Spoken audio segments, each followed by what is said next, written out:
So I realized that I forgot to talk about the movie in the video yesterday, like I said I was going to. We went to see Top Gun last week. We saw it in IMAX when Tatum was here, so we went. And I got to tell you, it is, you know, I don't know if anybody that's really a Tom Cruise fan. I don't know anybody that really likes the guy, but whatever. Anyway, he just happens, you know, to be in the good movies. And, you know, that movie really just took you straight back to the 80s. It could have been a standalone movie, you know, not so much a sequel or anything. You can see it probably and pretty much, you know, I'd be absolutely fine seeing it. It was just a good movie that went right back to the 80s. That's all I can really say. And it was great to be in a theater and watch a movie that is not just all complete CGI or whatever. I don't know how much they did in that movie, but it was good. I'd go see it. If you like the first one, take the time to go see it. We also went to see Rock of Ages. If you don't know, that's a Broadway show. Tammy and I saw it in New York on Broadway like 2 or 3 weeks after it opened in 2010, I want to say. Just a phenomenal show. We saw it again in Louisville on the road. We saw it in Vegas, and we took Tatum to see it here at a small dinner theater. They actually put on a really good show. It's pretty impressive. And Tatum just loved it. It's great. I highly recommend seeing that anywhere you go, especially if you grew up on the 80s music. Now, in the opening drone footage you saw there was a guy on a paddleboard. I was down at the waterfront office working this morning. Guy was getting set up to go on a paddleboard, and I went over and talked to him. I said, you know, would you mind if I flew my drone around, get some footage while you're out there? He said, sure. So we talked for a while. It turns out he's an instructor and teaches paddleboarding. So I'll show a little more footage at the end of the video, and I'll give you his contact information if you decide you're in the area in Fort Myers and you want to learn how to paddleboard. This guy is your guy. He is, you know, he told me, you know, he used to compete, I guess, and race. Just a really good guy, and I don't know the paddleboarding's for us, but if you want to learn, I think it's got to be the one to contact. So let's talk about baseball for a minute. Last night, I was watching the Reds game. Yeah, I know, I've got raccoon eyes. We were out in the sun today, and boy, I think that'll fade tomorrow, but I had sunscreen on and everything, but you know, just getting a little bit too much sun on my face there today, I guess. But let's talk about baseball for a minute. Baseball is something that is just near and dear to my heart. I've watched baseball and listened to baseball games since I was probably 5 or 6 years old. My oldest brother got me to watching the Reds back in the mid-'70s, the Big Red Machine, you know, and I think the first player's name I ever knew was Johnny Bench, probably, and I've always watched the Reds. I've said many times I love the game. I root for a team, and the Reds happen to be that team that I root for. I followed them on and off through the years, and it seems like I go in phases, and I'll get away from the game for a while, and then it'll come back to me, and I realize how much I miss it. And hopefully I'll never look at it like I took it for granted in one day. But I even listen to games on the radio. I would actually much rather listen to a game on the radio in most cases than to watch it on TV. At least that's the way it was when Marty Brennaman was doing the Reds games. He was just a fantastic broadcaster, and retired a few years ago. And just he was the Reds radio announcer for 46 years. And I listened to him on the radio for something like 43 of those 46 years. And his voice was the game to me. And, for growing up, baseball was something that became an escape for me. It became what took me away from the stresses of teenage life. And then later on, even as an adult, it took me away. I would go out and mow my grass and put in earbuds and listen to Reds games while I was mowing my grass, and got really back into it. The last few years, I've kind of been away from the game a little bit. There's a lot of players I don't know that well, but I've gotten back into it the last couple of years. Actually, last year, 2020, I couldn't watch any because they didn't have fans at the games, and they were injecting fake crowd noise, and I just couldn't enjoy it.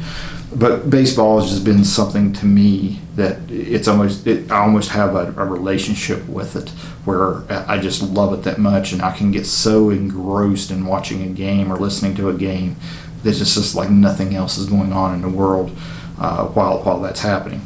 Last night, I was watching Reds games. One of the great things about being down here in Florida is I'm out of market, and I can stream and watch the Reds games from down here. I can't do that in Louisville because we're in market and they black us out because of the advertising nonsense. So I'm out back on the lanai. We have a screened lanai. Back home, we just a screened porch is all it is. And I'm sitting out there watching. I have it on my iPad. I have a TV to put up out there, but I haven't put it up yet. And watching the game, having a drink, relaxing. And I never get excited, really, when I'm watching sports.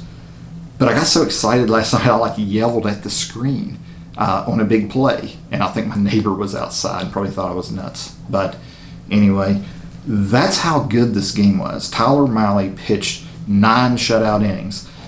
They went 0-0 into the ninth inning, the bottom of the ninth inning, I think into the 10th inning, I guess.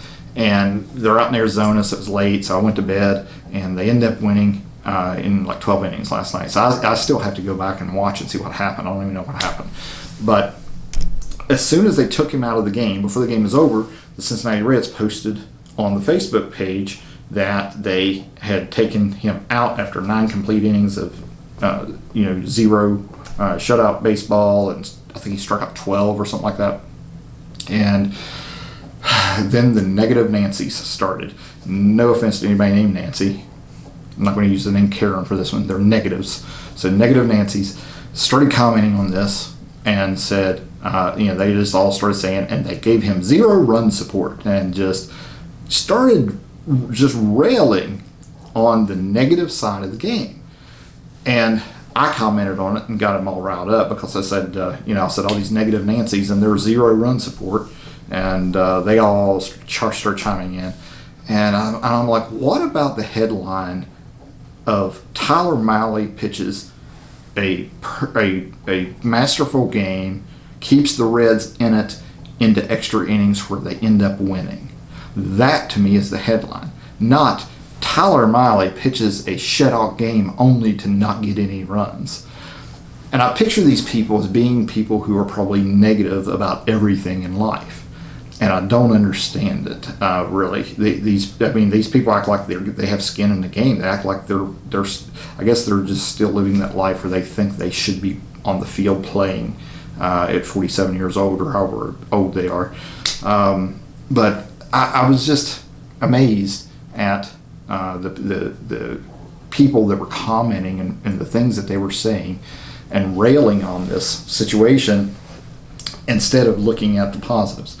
And the game wasn't even over yet when I posted that and commented and had that thread going, and I was still positive. And I started asking myself, okay, what's different? What's different for me versus some of these folks? And I just don't know. I have just always tried to look at positives in everything. Many years ago, we were going through a lot of things and we're struggling financially and some different things as a family. And I just kept telling Tammy that we're not going to be poor forever. It's not going to be like this forever. Things are going to improve. Things are going to change. They have to get better. And they did, because we just kept working and kept working at it, kept trying things until we made it. And those were things that I don't know why I'm like that. I don't know why I look at things that way, but I do. And it just seems to help. Now, do I ever get negative? Yes. Yeah, I get negative. I get in bad moods. You would not have been around me here a couple of weeks ago when I was working on this air conditioning and fighting, trying to get this house cooled off and couldn't figure out what was wrong with it. I was fit to be tied. I mean, I was just furious. I was in a bad mood. I was ready to just sell the whole place and go back home. I get negative, but it has to be something pretty bad to really get to me and to get under my skin. Every day, in everyday life, like I said yesterday, I mentioned when something bad happens that I look at it like if that's the worst thing that happens to me today, then I'm doing pretty well. And I say that to a lot of people when I see people experiencing frustration and going through little situations that are really, frustrating them. And I tell them, I say, hey, look, if this is the worst thing that happens to you today, I think you're doing pretty good. And usually kind of turns their day around, gives them a new perspective on the situation. And, it's just something I've always tried to do and say to people and tell myself. And I had to take my own advice the other day when that happened.